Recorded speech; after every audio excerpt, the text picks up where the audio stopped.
dan tanpa hak melakukan tindak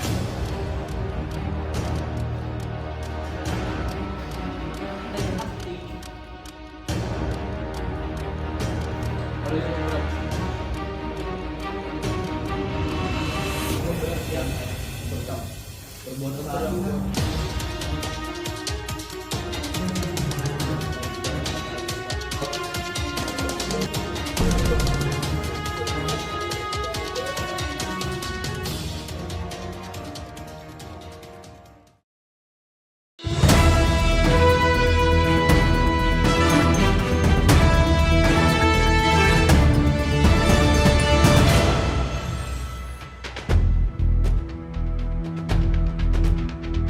Selamat siang pemirsa, Delta Fakta hadir kembali menjumpai Anda.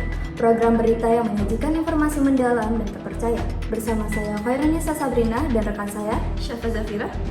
Perjalanan kasus hukum Ferdy Sambo kembali menjadi sorotan publik.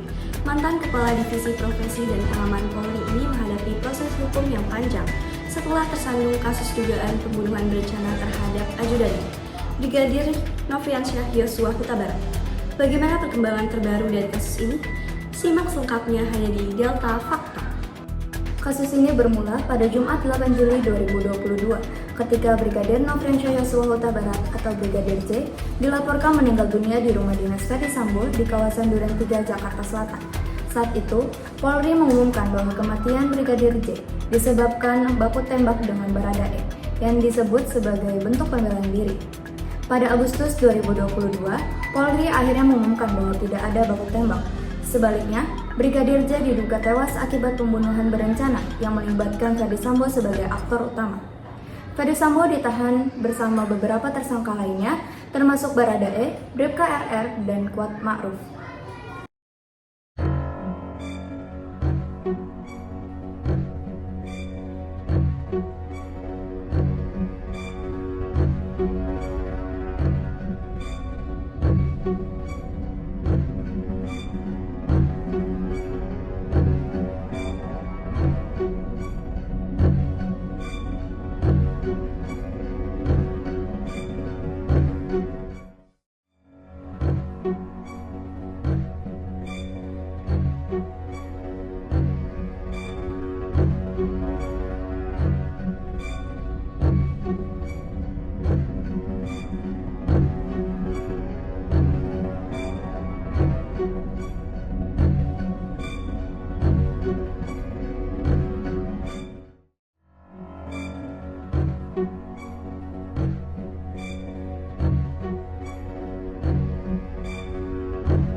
Perkembangan kasus pembunuhan Brigadir J telah masuki babak baru setelah Baradae ditetapkan sebagai justice collaborator.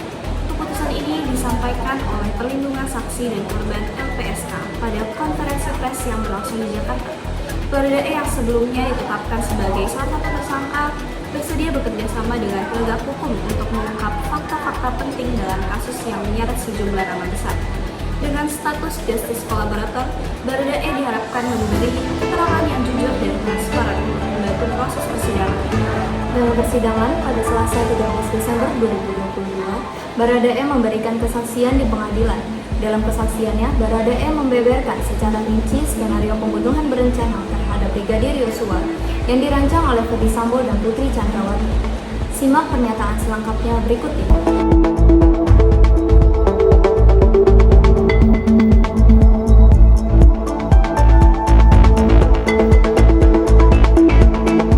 Pada saat terdakwa Ferdy Sambo menyampaikan hal itu kepada saudara, itu dengan suara berbisik atau suara terdengar? Menurut saudara, saudara Putri dengar? Ibu saking mendengar. Artinya dia pasti mendengar? Pasti mendengar. Pasti mendengar, oke. Kemudian? Mereka membahas tentang kronologi tersebut. Lalu Bapak bilang kepada saya, di sini, maksudnya kamu aman. Mengapa? Karena pertama, kamu itu membela ibu. Dan yang kedua, kamu itu membela diri. Mengapa? Karena kamu ditembak oleh Yosua duluan, jadi kamu aman. Nah, setelah saat itu, kalau tidak salah, Ibu PC sempat berbicara dengan Bapak FS. Saya kurang tahu mereka bicara apa, tapi di lama saya mendengar bahwa mereka membahas pertama, kalau nggak salah mereka membahas CCTV. Mereka membahas CCTV yang ada di bulan 3. Habis itu yang pertama CCTV, yang kedua mereka membahas tentang kelemahan. Nah, setelah itu mereka buat itu berulang kali yang mulia. Jelaskan berulang orang mendengar. Berulang lagi yang mulia. Skenario tembak-menembak tadi. Siapa yang mulia? Kalau tidak salah, Bapak bertanya, saya ibu di mana wah? Saya ibu di mana? Kan saat itu kalau tidak salah, senpi saya dari samping. Jadi saya bilang, ada Bapak. Nah, setelah itu Bapak mengambil senpi saya tersebut, lalu Kesaksian DLDI di persidangan sebelumnya menjadi salah satu kunci yang mengungkapkan peran Sambo dalam kasus yang menguncang institusi kepolisian tersebut.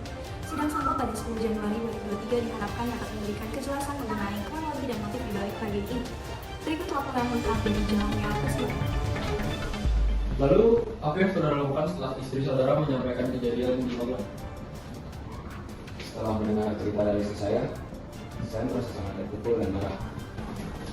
Saya memutuskan untuk meminta pertanggungjawaban adik dan saya yang ada di Magelang. Saya memanggil Ibu Rizal untuk naik ke 3 dan bertanya kepadanya, apakah ada kejadian di Magelang? Dia menjawab, saya tidak tahu Pak. Lalu saya mengatakan, bagaimana mungkin kamu tidak tahu kalau dia cekam? Jadi kembali menjawab bahwa dia tidak tahu. Lalu, apa yang saudara sampaikan kepada Ibu Rizal? Saya waktu itu marah besar. Saya kemudian berkata kepada dia, kalau nanti saya waktu Mas Yosua dan dia melawan, kamu siap menembak? Dia menjawab, saya tidak siap Pak. Saya percaya dan dingin. Lalu saya memerintahkan itu untuk memanggil Richard Eliezer. Lalu, apa yang terjadi setelah Richard Eliezer datang? Setelah Richard datang, saya menyampaikan hal yang sama. Saya bertanya, apa kamu mengetahui kejadian di Magelang? Richard menjawab, saya tidak tahu Pak.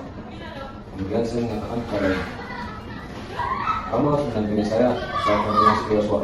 Kalau nanti dia melawan, kamu siap menembak? Richard menjawab, saya siap Pak. Apa maksud saudara memberikan perintah seperti itu?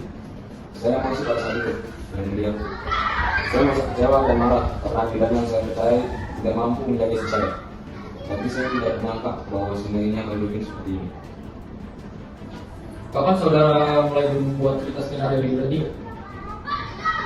Saya mulai membuat cerita itu setelah kejadian selesai. Kemudian setelah istri saya diantar oleh Ricky Rizal ke Saguling, saya kembali masuk ke dalam rumah. Di situ saya menemui Richard dan menyampaikan, saya akan bertanggung jawab atas penembakan ini. Tapi kamu harus menjelaskan bahwa ini adalah tembak-menembak. Saya mengatakan kepadanya bahwa skenario ini harusnya menggambarkan Yosua menembak lebih dulu. Setelah mendengar teriakan itu di dalam kamar, lalu dia membahas tembakan. Apakah cerita itu sesuai dengan kenyataan? Tidak yang mulia, itu adalah cerita yang saya buat untuk menutupi kejadian sebenarnya. Cerita itu sebenarnya tidak benar. Pada siapa saja saudara memberikan cerita seperti ini? Awalnya pada Richard Eliezer. Kemudian setelah bertemu pimpinan, saya berterima bahwa saya menjelaskan ceritanya kepada Ricky Rizal dan Kuat Pengaruh. Maka saya meminta mereka untuk bertemu dengan ketiga Biro Provos, dan di sana saya menyampaikan kepada Ricky untuk mendukung keterangan Richard. Pada Kuat, saya hanya minta dia mengatakan bahwa dia mendengar suara tembakan dan kemudian tiarap. Kenapa saudara membuat cerita seperti ini? Saya terlalu percaya diri dan mulia, dan saat itu saya tidak berpikir logis. Saya hanya ingin menyelamatkan diri dan keluarga saya. Tapi saya tahu apa yang saya lakukan ini sangat besar. Dalam sidang perkara nomor 797/PIT-B/2022 pada 11 Januari 2023, Putri Chandrawati memberikan keterangannya terkait peristiwa yang disebut sebagai dugaan kekerasan seksual di rumah dinas Duren 3. Dalam kesaksiannya, ia menjelaskan kronologi kejadian di lantai 2 rumah tersebut. Berikut laporan lengkap dari jalannya persidangan. Kemudian setelah saudara naik, apa lagi kejadian saudara di atas? Setelah Izin yang mulia, Apabila persidangan menyangkut kekerasan seksual, mohon agar persidangan dilaksanakan secara tertutup. Baik, kami hanya ingin memastikan kegiatan saudara saja di atas. Kami tidak akan mengulangi lagi apa yang saudara sudah terangkan, yang saudara sebut tertutup itu. Setelah saya makan siang, saya menunjukkan coba ke kamar saya. Pintu saya sudah kunci, kaca sudah dikunci. Lalu saya menuju kamar saya, lalu saya tertidur. Tertidur. Baik. Kemudian kalau dari keterangan saudara sebagai saksi kemarin, kami perkirakan apa yang saudara terangkan yang terjadi pelecehan seksual itu kurang lebih pukul 18.30 ya. Masih ingat dimulainya itu? Ya, untuk waktu saya kurang tahu. Saudara tidak tahu. Tapi dua sudah gelap atau belum? Saudara masih ingat? Tidak masih tahu. Masih terang. Anggaplah berarti mulai pukul 17.30 sampai 18.00. Karena kita menyesuaikan dengan keterangan Richard dan keterangan Ricky kemarin, di mana mereka baru kembali saudara hubungi itu pukul 19.00. Makanya kita mencoba menentukan waktunya, dan itu yang bisa menjelaskan waktunya itu saudara sendiri. Tidak memakai jam, ya. Jadi saya di sini tidak memakai jam tangan, saya tidak melihat jam, jadi saya tidak tahu waktu yang tepat itu. Baik. Maka dari itu kita hanya mengira-ngira berdasarkan keterangan saksi-saksi lain, apakah ada persesuaian dengan keterangan saudara atau tidak, sehingga kita tahu kapan dan jam berapa. Kita mencoba mengikuti cerita saudara saja ya. Berarti tidak pernah sampai sore, sampai keesokan paginya kan saudara sudah nggak turun ke bawah lagi? Tidak. Baik. Saudara tadi bercerita bahwa pintu kaca itu saudara kunci, Iya, saya kunci. sehingga pintu kayu tidak tetap terbuka. Jadi di lantai 2 itu di dekat menuju kamar saya itu ada kaca. Pintu kaca itu udah tertutup, udah terkunci, lalu kacanya juga sudah terkunci. Lalu menuju kamar saya itu ada pintu nyamuk, perangkap nyamuk itu sudah terkunci juga. Lalu ada pintu kayu warna putih itu posisinya tertutup. Pintu kayu terbuka. Baik. Setelah pintu kaca tertutup kan tadi saudara bilang kunci, apakah dimungkinkan orang lain dari bawah naik ke atas? Kalau terkunci tidak kemungkinan, itu bisa saja kalau pintu itu dibuka paksa, itu bakal terbuka karena pintu tersebut itu pintu sliding yang kuncinya itu cuma menyangkut seperti ini. Baik. Hanya menyantel seperti itu. Artinya ketika ditarik agak keras, pintu tersebut dapat dibuka. Sekarang saya mau bertanya, kapan saudara sadar bahwa Joshua masuk ke dalam ruang kamar saudara? Waktu itu saya tidur, lalu terdengar suara, bukan pintu yang sangat kencang, seperti blok yang sangat kencang. Lalu saya membuka mata perlahan. Nggak perlu diceritakan semuanya ya. Saya hanya ingin tahu, waktunya kan saudara sudah memberikan keterangan kemarin. Joshua sudah ada di dekat kaki saya. Di dekat kaki saudara. Baik. Kemudian seperti yang saudara terangkan di keterangan saksi kemarin, pada saat saudara menjadi saksi, selanjutnya saudara menghubungi Richard. Apa betul? Pada waktu itu kan saudara jatuh dulu. Saya begitu, saya sadar ketika Susu memegang kaki saya. Dia menggoyang-goyangkan kaki saya. Dia bilang, ibu. Lalu saya membuka mata saya. Saya menangis, lalu Susi berteriak, Om Kuat, tolong ibu. Lalu Kuat naik ke atas, memegang kaki kiri saya. Saya menangis.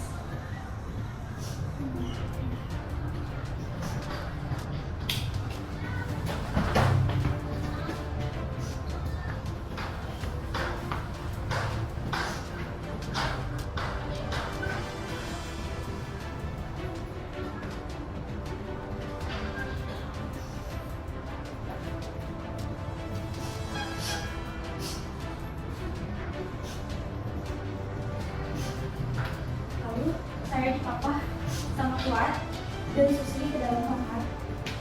Saya dibalikkan di tempat tidur. Lalu Susi menggosokkan kaki saya dengan minyak dan menyelimuti saya sambil menangis. Kuat menyuruh Susi untuk mengunci pintu. Lalu Kuat sepertinya turun ke bawah karena Kuat mendengar suara ribut-ribut di lantai satu.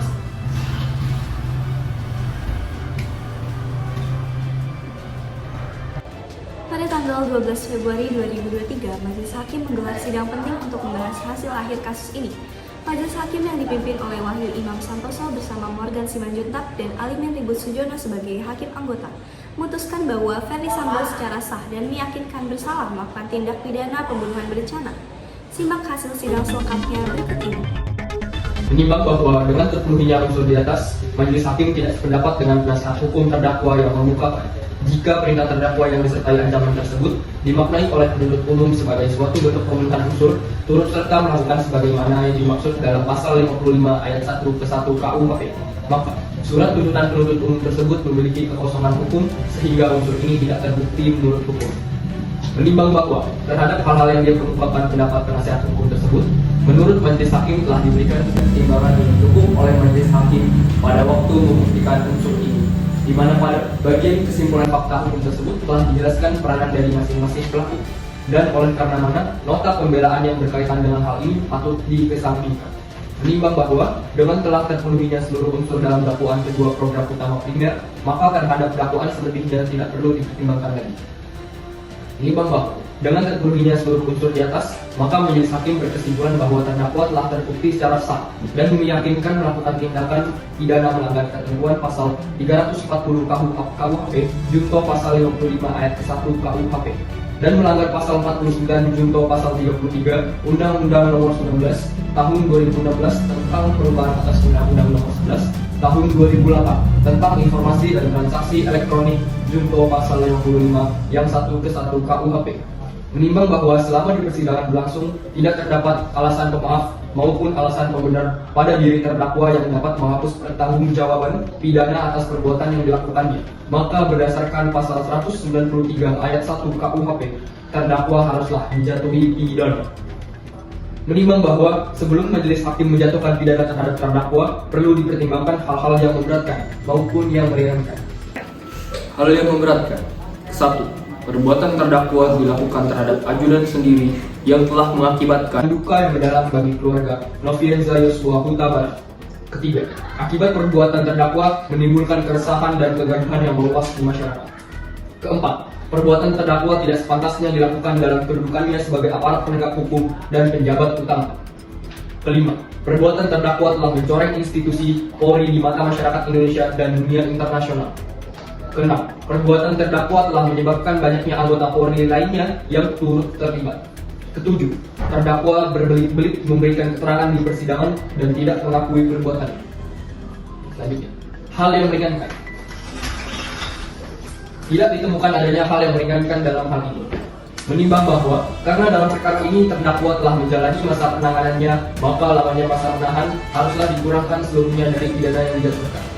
Menimbang bahwa oleh karena terdakwa telah ditahan tidak terdapat cukup alasan berdasarkan undang-undang yang mengeluarkan terdakwa dari dalam tahanan, maka sesuai dengan ketentuan pasal 193 ayat 2 huruf B KUHP, terhadap diri terdakwa haruslah dinyatakan tetap berada di dalam tahanan. Menimbang bahwa terhadap barang bukti huruf A dari angka 1 sampai dengan angka terakhir dikembalikan kepada penuntut umum untuk digunakan perkara karena masih diperlukan dalam pembuktian perkara lain, maka kembalikan penuntut umum. Menimbang bahwa terhadap terdakwa yang dijatuhi pidana, maka berdasarkan ketentuan pasal 222 ayat 1 KUHP haruslah dibebani untuk membayar biaya perkara yang besarnya akan disebutkan dalam amar putusan ini. Mengingat pasal 340 KUHP junto pasal 55 ayat 1 ke 1 KUHP dan pasal 49 junto pasal 33 Undang-Undang akan tetap berada di dalam tahanan. Menimbang bahwa terhadap barang bukti huruf A dari angka 1 sampai dengan angka terakhir dikembalikan kepada penuntut umum untuk digunakan perkara karena masih diperlukan dalam pembuktian perkara lain, maka kembalikan penuntut umum. Menimbang bahwa terhadap terdakwa yang dijatuhi pidana, maka berdasarkan ketentuan pasal 222 ayat 1 KUHP haruslah dibebani untuk membayar biaya perkara yang besarnya akan disebutkan dalam amar putusan ini. Mengingat pasal 340 KUHP junto pasal 55 ayat 1 ke 1 KUHP dan pasal 49 junto pasal 33 Undang-Undang Nomor 19 Tahun 2016 tentang perubahan atas Undang-Undang Nomor 11 Tahun 2008 tentang informasi dan transaksi elektronik junto pasal 55 ayat 1 ke 1 KUHP, Undang-Undang Nomor 8 Tahun 1981 tentang Kitab Undang-Undang Hukum Acara Pihak Dana atau KUHP serta peraturan hukum lain yang bersangkutan. Silakan.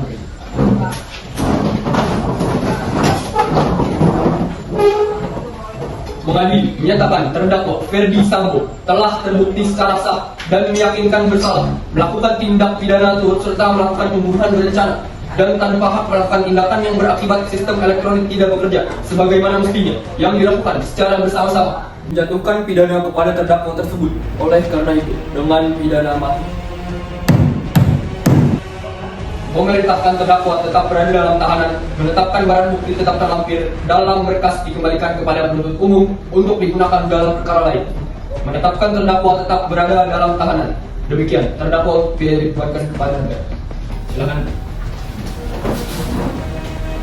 Demikianlah diputuskan dalam rapat permusyawaratan Majelis Pengadilan Negeri Jakarta Selatan pada hari Kamis tanggal 9 Februari 2023 oleh kami Wahyu Iman Santoso sebagai Hakim Ketua Majelis Hukum, Morgan Simanjuntak dan Alim Sibidono sebagai masing-masing hakim anggota, dan diucapkan dalam sidang terbuka untuk umum pada hari Senin tanggal 13 Februari 2023 oleh Hakim Ketua Majelis tersebut dengan didampingi hakim-hakim anggota dibantu oleh Saudara Prisno sebagai panitia pengganti dihadiri oleh Jaksa Penuntut Umum pada Jaksa Agung Republik Indonesia dan terdakwa didampingi penasihat hukumnya. Demikian para pihak baik penuntut umum maupun penasihat hukum maupun terdakwa mempunyai hak untuk mengajukan upaya hukum sidang perkara. Demikianlah putusan telah dibacakan sidang perkara nomor 796 BITB 2022 atas nama terdakwa Ferdi Sambo dinyatakan ditutup. Dengan vonis yang telah dijatuhkan kepada Ferdi Sambo, kasus pembunuhan Brigadir J akhirnya mencapai titik akhir di meja hijau. Putusan ini diharapkan tidak hanya memberikan keadilan bagi keluarga korban, tetapi juga menjadi pelajaran penting bagi semua pihak tentang pentingnya integritas dan penegakan hukum.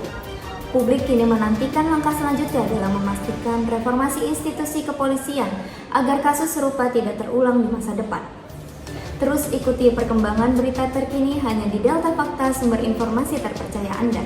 Saya Khairunnisa Sabrina dan saya Syafa Zafira. Pamit undur diri dan sampai jumpa.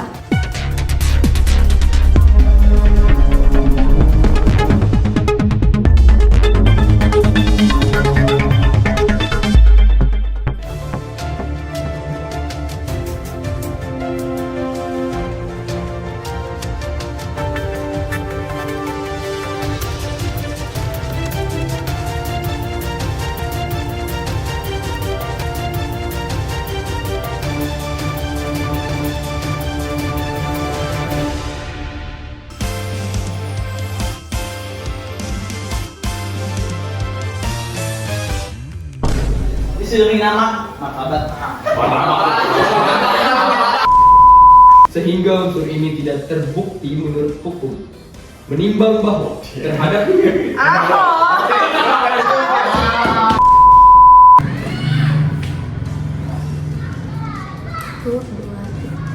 kasus ini bermula.